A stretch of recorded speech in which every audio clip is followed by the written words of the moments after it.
We Homo sapiens have been creating stories for thousands of years, and in this video I'm going to show you a picture book of mine which retells not one but two of the most ancient stories ever created.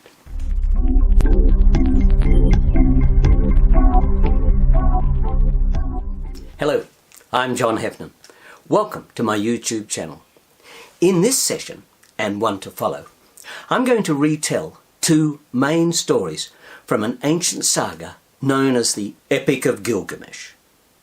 Based around a real historic figure known as King Gilgamesh, who ruled the ancient Sumerian city of Uruk in what is now Iraq, this saga has all the elements of a ripping good yarn, as gripping as any tale written today. And yet it was created one hell of a long time ago. It is in fact arguably the earliest piece of literature ever written, originally inscribed on clay tablets in cuneiform, possibly as long ago as 4,500 years. You hear that? 4,500 years. I don't know about you, but I love that fact. I find it so exciting that there was someone out there all those thousands of years ago working with such basic embryonic language tools and creating tales that really do ooze with drama, imagery, characters, excitement, action, suspense, and more. All the stuff of a good yarn. But that's enough from me for now. Why don't you just have a look at the first tale, The King and the Wild Man.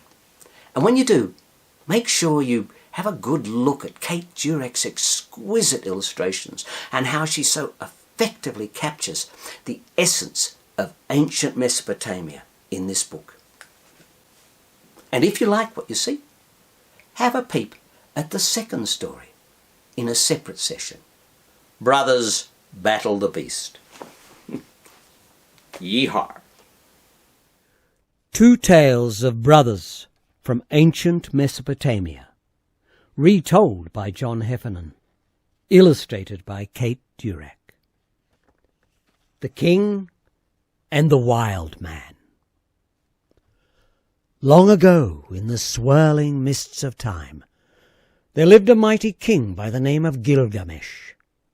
He ruled from the magnificent strong-walled city of Uruk, and there was none braver, none more fierce or frightening, for this king had been created by the gods themselves. He was said to be 2 parts God and 1 part human.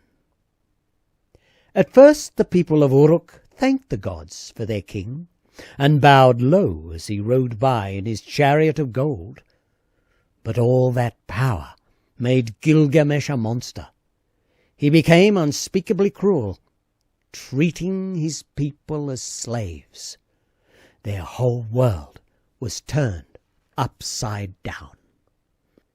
"Everything is mine," he told them, "even your life, and I will do with that as I wish."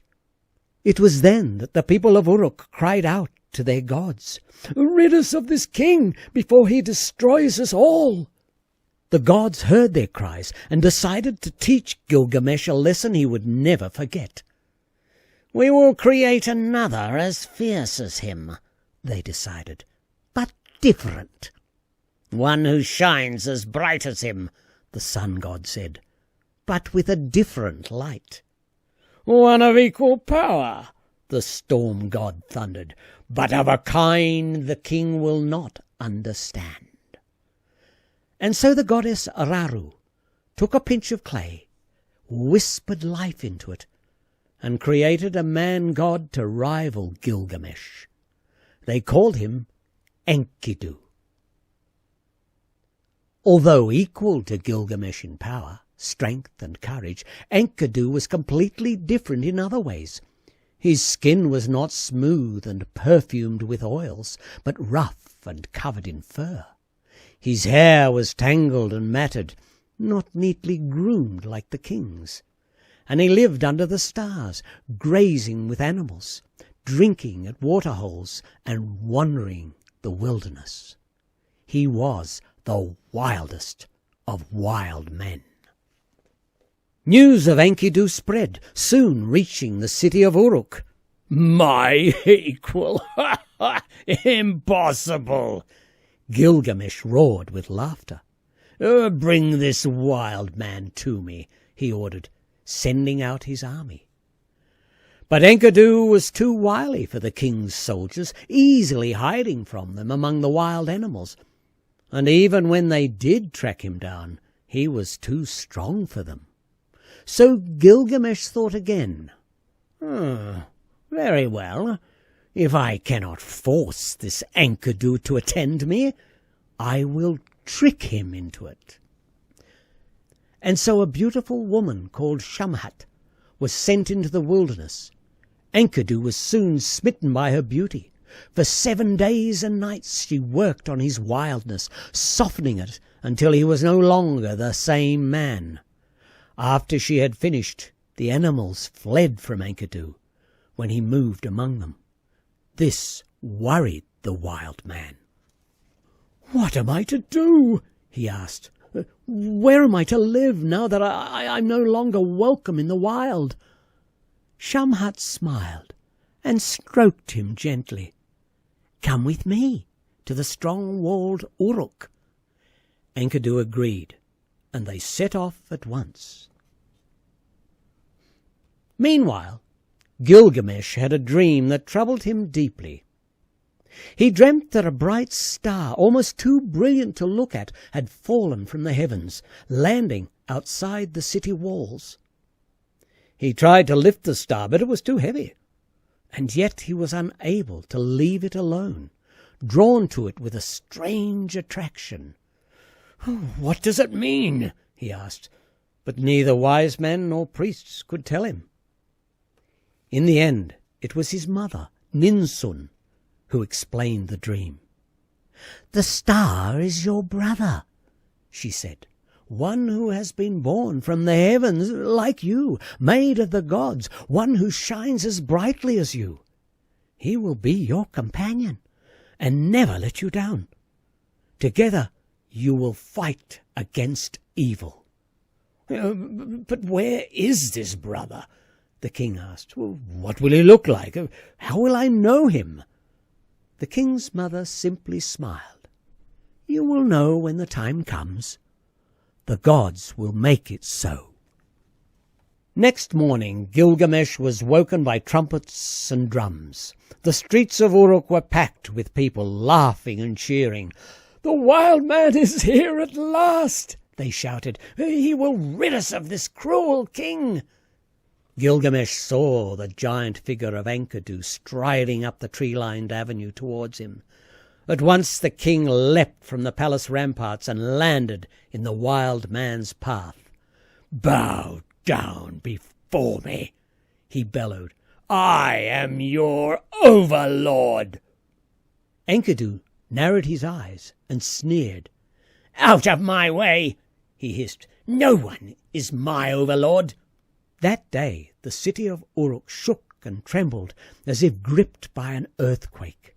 The two warriors fought like crazed bulls, landing blows on each other that would have crushed the strongest of men. Trees were trampled, columns toppled, and buildings shattered as they raged back and forth.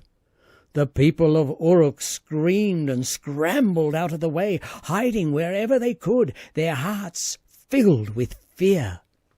The man-gods fought all day, right through the night, neither gaining the upper hand. Only as dawn began to break did Enkidu stumble backwards, exhausted, and for a moment let his guard down. Gilgamesh was exhausted too, but he leapt forward, landing a blow that knocked Enkidu to the ground. "Enough, enough!" the wild man cried. You are the strongest." Gilgamesh swung back to strike a blow that would have finished off Enkidu, but then the sun's rays lit up the wild man's face so it glowed with the brilliance of a star. The king gasped, shielding his eyes. You are the one! The bright star, come to light my way! You are the companion who will never forsake me." He leaned down to Enkidu. "My brother!" Gilgamesh gave Enkidu his hand and pulled him to his feet. The warriors embraced, their faces streaming with tears, as the people of Uruk crept out of hiding. "How wrong I have been," Gilgamesh cried. "So cruel and evil that I almost killed you, my own brother. But all that will change now. From this moment forth, you and I will join together, and we will fight against evil wherever it may be." The people of Uruk cheered loudly. They celebrated right through the night, all the way to dawn.